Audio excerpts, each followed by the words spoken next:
Hi friends, welcome to தேநெல்லி சமையல். நிற்கக்கூட முடியாமல் மூட்டு வலி பிரச்சனை இருக்கா? நீண்ட நாள் முதுகு வலி, மூட்டு வலிக்கு பை பாய் சொல்லலாம். ஈஸியாக நல்ல ஒரு ஹெல்த்தியான ரெசிபி எப்படி செய்தாங்க பார்க்க போகிறோம். வாங்க வீடியோக்குள்ளே போகலாம்.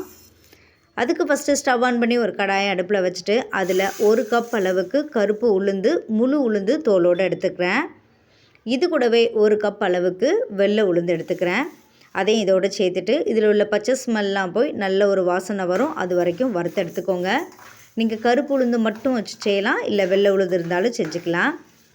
கருப்பு உளுந்து முழு உளுந்து எடுத்து செய்கிறதா இருந்துச்சுன்னா அது வறுபடும் போது நமக்கு தெரியாது. அதனால கொஞ்சமாக வெள்ளை உளுந்து சேர்த்துக்கிட்டிங்கன்னா அது வறுபட்டுட்டா இல்லையான்னு நம்ம பார்க்குறதுக்கு ரொம்ப வசதியாக இருக்கும். அதனால தான் ரெண்டும் கலந்து சேர்த்துக்கிறேன். உளுந்தில் கால்சியம், மெக்னீஷியம் அதிகமாக இருக்கிறதுனால எலும்புகளை பலப்படுத்துறதுக்கும் மூட்டு வலி குறையிறதுக்கும் இது ரொம்பவே ஹெல்ப் பண்ணும். அதுவும் குறிப்பாக உளுந்தோட தோலில் தான் அதிகமாக இருக்குது. அதனால் முடிஞ்ச அளவுக்கு தோல் உளுந்தே சேர்த்துக்கோங்க.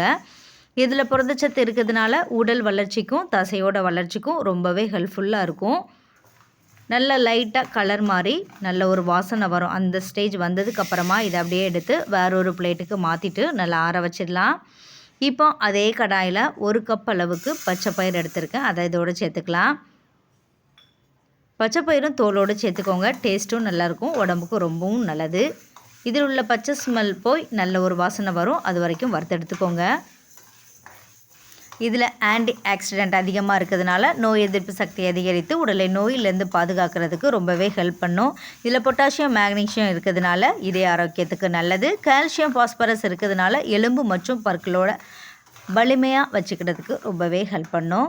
இதுவும் இந்த பக்குவத்தில் வறுபட்டு வந்ததுக்கப்புறமா எடுத்து மாற்றிட்டு நல்லா ஆற வச்சிடலாம். இப்போ இது கூடவே இன்னும் டேஸ்ட்டை இன்க்ரீஸ் பண்ணி கொடுக்கறதுக்காக ஒரு 1/2 கப் அளவுக்கு பாதாம், ஒரு 1/4 கப் அளவுக்கு முந்திரி சேர்த்துக்கிறேன். உங்கள் விருப்பத்துக்கு தகுந்த மாதிரி கூட்டி குறைச்சி சேர்த்துக்கோங்க. இல்லை பாதாம் வேண்டாம், முந்திரி வேண்டாம்னு நினைக்கிறவங்க ஒரு 1/2 கப் அளவுக்கு வேர்க்கடலை கூட சேர்த்து செய்யலாம், டேஸ்ட்டு நல்லாயிருக்கும். இதுவுமே நல்லா வறுபடணும்னு அவசியம் இல்லை, லைட்டாக வறுபட்டு வந்தாலே போதும். இந்த அளவுக்கு வறுபட்டு வந்ததுக்கப்புறமா எடுத்து மாற்றி வச்சிடலாம். இப்போ வறுத்து வச்சுருக்க உளுந்த ஒரு மிக்ஸி ஜாரில் சேர்த்துக்கலாம். இது கூடவே நல்ல ஒரு வாசனைக்காகவும் நல்ல ஒரு டேஸ்ட்டை இன்க்ரீஸ் பண்ணி கொடுக்கறதுக்காகவும் ஒரு 4-5 ஏலக்காய் உளுந்து தோலோடு சேர்த்துருக்கிறதுனால ஒரு சின்ன துண்டு சுக்கு சேர்த்துக்கோங்க. சேர்த்து எந்த அளவுக்கு பவுடராக அரைக்க முடியுமோ அந்த அளவுக்கு பவுடராக அரைச்சி எடுத்துக்கோங்க. நான் இந்த பக்குவத்தில் அரைச்சி எடுத்துருக்கேன். நல்லா இந்த அளவுக்கு அரைச்சிக்கோங்க. இதை அப்படியே வேற ஒரு பாத்திரத்துக்கு மாற்றி எடுத்து வச்சுக்கலாம். உளுந்து பச்சை பயிரை வறுத்துட்டு கூட மொத்தமாக கூட மிஷினில் கொடுத்து அரைச்சி வச்சுக்கலாம். இது 2 மாதம் ஆனாலும் கெட்டு போகாது, வண்டு பூச்சிகள் பிடிக்காது, அப்படியே இருக்கும். இப்போ வறுத்து வச்சுருக்க பச்சை பயிரில் மிக்ஸி ஜாரில் சேர்த்துக்கோங்க. கூடவே பாதாம், முந்திரியும் சேர்த்து நல்லா பவுடராக அரைச்சி எடுத்துடலாம். பாதாம், முந்திரி தனியாக அரைக்கும்போது எண்ணெய் பிரிஞ்சு வர ஆரம்பிக்கும். ஆனால் பச்சை பயிரோடு சேர்த்து அரைக்கும் போது நல்லா அரைபட்டுரும், எண்ணெய் பிரிஞ்சு வராது. லைட்டாக எடுத்து விட்டுட்டு நல்லா அரைச்சி எடுத்துக்கோங்க. அதுவும் இது போல் அரைச்சதுக்கப்புறமா ரெடி பண்ணி வச்சுருக்க மாவோடு கலந்துக்கலாம். இதை நல்லா கலந்து விட்டு அப்படியே இருக்கட்டும். இப்போ இதோட இனிப்புக்காக ஒரு பாத்திரத்தில் ஒரு 1/4 கப் அளவுக்கு வெல்லம், கூடவே ஒரு 1/4 கப் அளவுக்கு தண்ணி, வெல்லம் கூட்டி குறைச்சி உங்களுக்கு தகுந்த மாதிரி ரெடி பண்ணிக்கோங்க. வெல்லம் கரைஞ்சி வந்தாலே போதும், பாகுபதம்லாம் பார்க்க வேண்டாம். வெல்லம் இல்லாத பட்சத்தில் இல்லை வெல்லம் வேண்டான்னு நினைக்கிறவங்க வெல்லத்துக்கு பதிலாக கருப்பட்டி சேர்த்திங்கன்னா டேஸ்ட்டும் நல்லாயிருக்கும், உடம்புக்கும் ரொம்ப நல்லது. நல்லா இது போல் வெல்லம் கரைஞ்சி வந்ததுக்கப்புறமா இப்போ ஒரு அடிகனமான பாத்திரத்தை அடுப்பில் வச்சுட்டு ஒரு அரிப்பை வச்சு அரிச்சிட்டு இதை இதோடு சேர்த்துக்கலாம். இதில் தூசி மண்ணெல்லாம் இருக்கும், அதனால் அரிப்பை வச்சு அரிச்சிட்டு சேர்த்துக்கலாம். கொஞ்சம் டேஸ்ட்டை இன்க்ரீஸ் பண்ணி கொடுக்கறதுக்காக கொஞ்சமாக உப்பு சேர்த்து நல்லா கலந்து விட்டுக்கோங்க. இப்போ இதோட உங்களுக்கு விருப்பமான கசகசா, எள்ளு இருந்தால் கூட வறுத்துட்டு சேர்த்துக்கோங்க.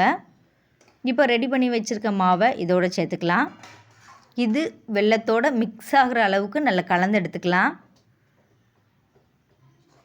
நல்லா இது போல் கலந்து விட்டதுக்கு அப்புறமா இதோட உளுந்தோட நல்லெண்ணெய் சேர்க்கும்போது டேஸ்ட்டும் நல்லாயிருக்கும், உடம்புக்கும் ரொம்ப நல்லது. ஒரு 2 to 3 டேபிள் ஸ்பூன் அளவுக்கு நல்லெண்ணெய் சேர்த்துக்கிறேன். நல்லெண்ணெய் சேர்த்து லைட்டாக மாவோட பரட்டினதுக்கப்புறமா அப்படியே எடுத்து வேறொரு பாத்திரத்துக்கு மாற்றிட்டு நம்ம ஆற வச்சிடலாம். நல்லெண்ணெய்க்கு பதிலாக ஒரு 2 to 3 டேபிள் ஸ்பூன் அளவுக்கு நெய் கூட சேர்த்துக்கலாம். நல்லெண்ணெய் சேர்க்குறதுனால உடம்புக்கு ரொம்ப நல்லது, சீக்கிரமாக கெட்டும் போகாது. லைட்டாக இது போல் கலந்து விட்டுக்கோங்க. இப்போ எடுத்து மாற்றி வச்சிடலாம். எப்பவும் கடைகளில் வாங்கி ஸ்நாக்ஸ் சாப்பிடாம வீட்டிலே ஹெல்த்தியாக வீட்டில் உள்ள பொருள் மட்டுமே செஞ்சு வச்சுக்கிட்டிங்கன்னா எப்போமாவது ஸ்வீட் சாப்பிட்ணும் இல்லைனா ஸ்நாக்ஸ் சாப்பிட்ணுன்னு நினைக்கிற ஸ்டேஜில் இது போல் ஒன்று எடுத்து சாப்பிட்டுக்கிட்டிங்கன்னா உடம்புக்கும் ரொம்ப நல்லது. கை கால் வலி, மூட்டு வலி, கால் குடைச்சல் இருக்கவங்களுக்கு இது ரொம்பவே ஹெல்ப்ஃபுல்லாக இருக்கும். இப்போ லைட்டாக ஆறி வந்ததுக்கப்புறமா ஒரு சின்ன உருண்டைகளாக நம்ம உருட்டி எடுத்து வச்சுக்கலாம். நமக்கு விருப்பமான ஷேப்பில் எடுத்து தட்டி வச்சுக்கிட்டிங்கன்னா வெளியிலே ஒரு வாரம் வரைக்கும் வச்சாலும் கெட்டு போகாது. ஃப்ரிட்ஜில் ஸ்டோர் பண்ணுறதா இருந்தால் 1 மாதம் ஆனாலும் கெட்டு போகாது. நல்லா எந்த அளவுக்கு சூப்பராக இருக்குன்னு பாருங்கள். இதோட கொஞ்சம் வறுத்த எள்ளு சேர்த்திங்கன்னா நம்ம சாப்பிடும்போது வாயில் கடிபடும்போது டேஸ்ட்டு நல்லாயிருக்கும். விருப்பம் இருந்தால் சேர்த்துக்கோங்க. இதுபோல் மிச்சம் இருக்க மாவையும் நம்ம லட்டுகளாக பிடிச்சு எடுத்து வச்சுக்கலாம். நல்ல ஒரு ஹெல்த்தியாகவும் இருக்கும். மருத்துவ குணம் நிறைஞ்சது. எலும்புகளுக்கு ரொம்பவே நல்லது. குறிப்பாக பெண் பிள்ளைங்க வச்சுருந்தீங்கன்னா ஸ்கூல் ஸ்நாக்ஸ் பாக்ஸுக்கு கூட இதை கொடுத்து விடலாம். டெய்லி ஒவ்வொரு லட்டு எடுத்துக்கிறதுக்கு பிள்ளைங்களுக்கு யூஸ்ஃபுல்லாக இருக்கும். நீங்களும் இதே மெத்தடில் ட்ரை பண்ணி பார்த்துட்டு எப்படி இருந்துச்சுன்னு கமெண்ட் பண்ணுங்கள். இந்த வீடியோ உங்களுக்கு யூஸ்ஃபுல்லாக இருந்துச்சுன்னா மறக்காமல் தேனெல்லி சமையலை சப்ஸ்கிரைப் பண்ணுங்கள். Thank you friends.